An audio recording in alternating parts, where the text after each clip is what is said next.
धीरज दुबे जी जरा बता दीजिए, आप लोग अभी अपनी, क्या ये सही है जो बात निशिकांत दुबे कह रहे हैं कि पूरे विधायक आप लोगों के पास नहीं है, उसमें टूट हो सकती है और इसीलिए आप लोगों ने उनके मोबाइल तक कॉन्फिस्केट कर लिए हैं?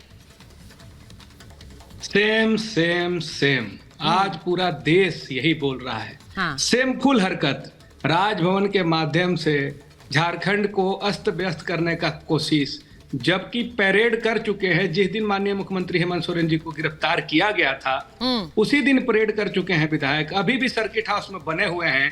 एक वीडियो वायरल हो रहा है, 43 विधायक गिनती गिन रहे हैं खुद से, 1 2 3 4 करके 43। बसंत सोरेन जी वही मौजूद हैं, फिर भी ये मीडिया ट्रायल कराया जा रहा है भाजपा के द्वारा और ये बोला जा रहा है कि नहीं सीता सोरेन जी तो कल्पना सोरेन जी तो बसंत सोरेन जी खुद मौजूद होकर समर्थन दे रहे हैं। वो लक्ष्मण की भूमिका में वहां पे अपना रोल अदा कर रहे हैं। लेकिन ये दुर्भाग्य है कि ईडी के कार्रवाई, जो हम लोग बोलते थे कि नहीं ये भाजपा का कार्रवाई है, ईडी का कार्रवाई नहीं है, आज राजभवन से पूरी तरह से राजभवन की हरकत से ये साफ हो गया है कि एक चुनी हुई सरकार को कैसे पर्दे के पीछे से अस्थिर किया गया। और पुनः जब दुबे जी आप उन्हें लक्ष्मण कह रहे हैं तो सत्ता उन्हें क्यों नहीं सौंप रहे हैं? कहा यह जा रहा है कि शिबू सोरेन जी भी यही चाह रहे थे कि बसंत सोरेन को सत्ता मिल जाती। भाई हैं वो हेमंत सोरेन। सुचरिता जी क्या शिबू सोरेन जी पत्र लिख के निशिकांत ओझा को बताए क्या, या टेलीफोन करके बताए कि वो चाहते हैं कि बसंत सोरेन जी मुख्यमंत्री बने? और परिवारवाद का आरोप फिर आप ही ना लगाइएगा।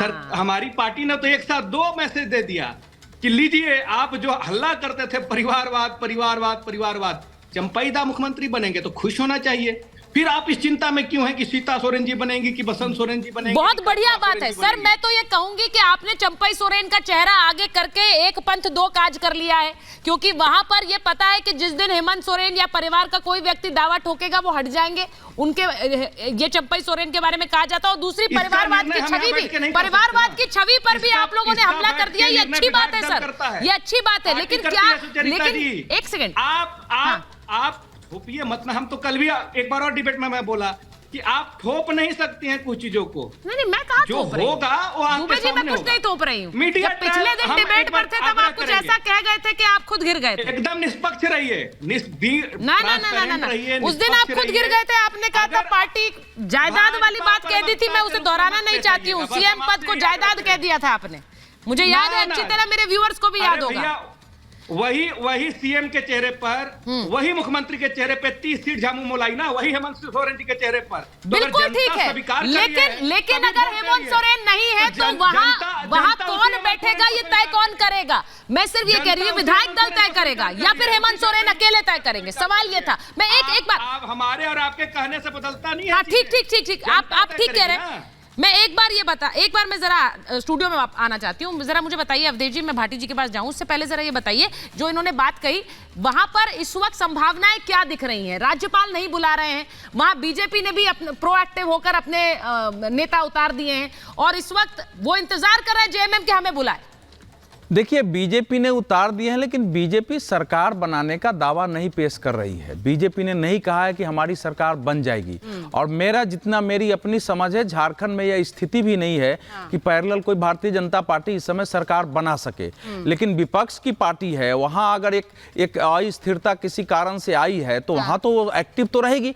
मूल बात है, देखिए ऐसा है कि हम सब लोग इस समय राज्यपाल अपनी संवैधानिक गरिमा का पालन करेंगे। उनको पता है कि हमारी क्या भूमिका हो सकती है और आने वाले समय, चूंकि हमारे यहाँ एक ट्रेडिशन सेट हो गया है। 1996 में जब शंकर दयाल शर्मा जी ने सबसे बड़ी पार्टी होने के कारण अटल जी को बुला लिया था और 13 दिन में सरकार बन गई थी, उसके बाद से एक ट्रेडिशन है कि सरकार गिरने के बाद कि जब भी आप दावा पेश करते हैं तो सारे विधायकों को, सारे सांसदों को लाइए, उसकी पार्टी के लोगों को लाइए, बताइए। नहीं, बिहार में तो नहीं किया। तो सुनो ना, बिहार में इसलिए नहीं किया कि बिहार में एनडीए की सरकार पहले से थी, बीजेपी और उनकी सरकार थी, वो छोड़ के चले गए थे और फिर वापस आ गए। नहीं, कन्वीनियंट नहीं, यही फैक्ट है कि अगर छोड़ के वो आ गए हैं और बीजेपी कह रही है कि भाई हम फिर से सरकार में साथ है, तो वहां काउंट नहीं करना है, क्योंकि बीजेपी के पास अकेले इतनी बहुमत है। तो इस समय मैं करना ही नहीं, मेरा कहना है कि राज्यपाल को जल्दी करना चाहिए, इनको बुलाना चाहिए। लेकिन दूसरी बात यहां है कि इस समय झारखंड की स्थिति इतनी विकट क्यों हुई है? एक मुख्यमंत्री पर इतने बड़े भ्रष्टाचार के आरोप है, ईडी 7-7 बार सम्मन दे रही है, कह रही है कि आप अगर बात करिए ना तो हमको वहां आना पड़ेगा। 8वीं बार में ईडी वहां जाती है तो बातचीत होती है, फिर वो कहती है कि आगे नहीं देते हैं। ईडी और अधिकारी, सुनो, SC/ST में केस दर्ज कर दिया जाता है। ये तस्वीर खराब थी। शेड्यूल ट्राइब्स एक्ट में आप केस दर्ज करते हैं छापा मारने पर, आप हाईकोर्ट में चले जाते हैं। मैं एक बार ये सवाल भाटी जी से लेना चाह रही हूं, प्रेम कुमार जी के पास। भाटी जी, भ्रष्टाचार के आरोप में गिरफ्तारी हुई है और इसे लेकर जितनी बार समन भेजा नहीं गए हेमंत सोरेन, भ्रष्टाचार के आरोप में गिरफ्तारी, और उसके बाद आपने चल दिया, मतलब हेमंत सोरेन ने चल दिया आदिवासी कार्ड, विक्टिम कार्ड कि आदिवासी के खिलाफ देखिए किस तरह की कार्रवाई कर हर विरोधी को अब डंडों से सुधारा जाएगा। हर विरोधी को अब डंडों से सुधारा जाएगा। मोदी जी से जो भी टकराया वो मारा जाएगा।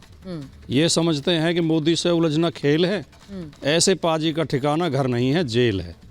जो मोदी जी के विरोध में होगा उसे जेल जाना पड़ेगा, सरकार छोड़नी पड़ेगी, इस्तीफा देना पड़ेगा। अभी अवधेश जी कह रहे थे कि इनके पास संख्या नहीं है, बीजेपी के पास, वो सरकार नहीं बना पाएंगे। कैसे नहीं बना पाएंगे?